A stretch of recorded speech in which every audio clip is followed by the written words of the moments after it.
आजचा अभंग आहे. नावडे तरी का येतील ते भांड, घेऊनिया तोंड काळे येते. नासोनिया जाय रसया संगती, खळाचे पंगती नारायणा. तोंडा वाटा नर्क काडी अमंगळ, मिष्टान्न विटाळ करील सुणे.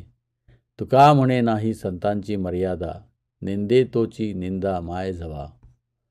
चा अर्थ आहे, भांडखोर लोकांना जर हरिभक्ती आवडत नसेल तर हे त्यांचे काळे तोंड घेऊन आमच्याकडे का येतात. हे नारायणा, हरिभक्तीचा रस या दुष्ट लोकांच्या संगतीमध्ये नष्ट होतो. तोंडातून नरकासारखे घाणेरडे शब्द काढतात. जसे कुत्रे चांगल्या अन्नाला तोंड लावून ते अन्न दूषित करते.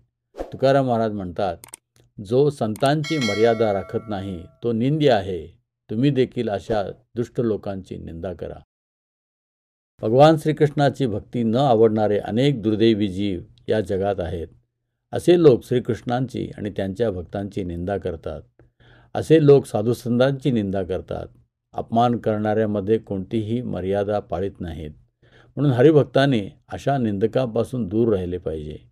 कारण अशा लोकांच्या प्रभावामुळे आपल्या हृदयामधील हरिभक्तीचे बीज नष्ट होण्याची शक्यता असते.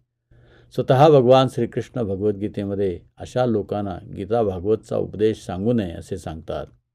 इदम ते ना तपस्काय ना भक्ताय कदाचन, न चाशुश्रूषये वाच्यम न च माम यो अभ्यसूयती.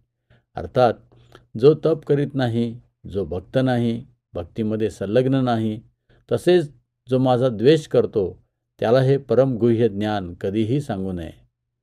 वस्तुतः इंद्रियांच्या आहारी गेलेल्या लोकांना गीता भागवतचा उपदेश समजणे शक्य नाही. अशा लोकांच्या बरोबर वाद न केलेला श्रेयस्कर असतो. जय हरी विठ्ठल.